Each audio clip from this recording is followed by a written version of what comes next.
নমস্কার বন্ধুরা, পোস্ত টু পাস্তার আরও একটা রেসিপিতে আপনাদের সবাইকে স্বাগত। আর বাড়িতে কি করে এইভাবে এত সফট ধোকলা বানানো যায় একদম দোকানের মতো, আজকে আমি সেটা বানিয়ে দেখাচ্ছি।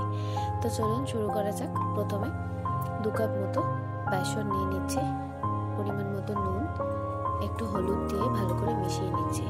এরপর টক দই নিতে হবে, মোটামুটি 1 কাপ মতো। জল দিয়ে পাতলা করে নিচ্ছি আর দিয়ে দিচ্ছি চিনি 2 চামচ মতো, সামান্য তেল, একটু লেবুর রস। এরপর এটাকে ভালো করে মিশিয়ে নিতে হবে। চিনিটা যখন পুরোপুরি গলে আসবে তখন অল্প অল্প করে বেসনের মধ্যে এই মিশ্রণটাকে ঢেলে বেসনটাকে ভালো করে গুলে নিতে হবে। এবার একটা কেক টিন নিয়েছি, সামান্য তেল ব্রাশ করে নিচ্ছি আর বেসনটার মধ্যে দিয়ে দিচ্ছি 1 চামচ মতো ইনো।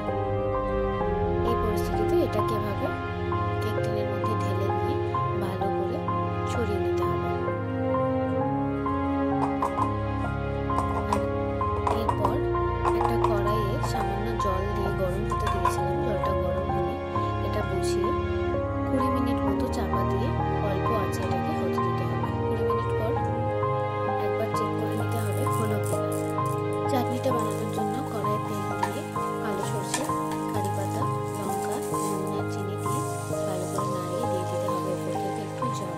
সবটা যখন ভালো মিশে আসবে তখন উপর থেকে লেবুর রস দিয়ে দিতে হবে। ব্যাস, এটা 5 মিনিট ফুটিয়ে বন্ধ করে রাখতে হবে। এবার এটাকে আস্তে করে ডিমোল্ড করে নিতে হবে সাবধানে, এবং ওপর থেকে ছড়িয়ে নিতে হবে ওই চাটনিটা। তাহলে একদম দোকানের মতো রেডি হয়ে যাবে বাড়িতে তৈরি ধোকলা। বাড়িতে অবশ্যই ট্রাই করবেন আর কেমন লাগলো জানাতে ভুলবেন না। আজকের মতো তো আমার রান্না কমপ্লিট। দেখা হচ্ছে নতুন কোনো ভিডিওতে। আজকের মতো ওকে, বাই।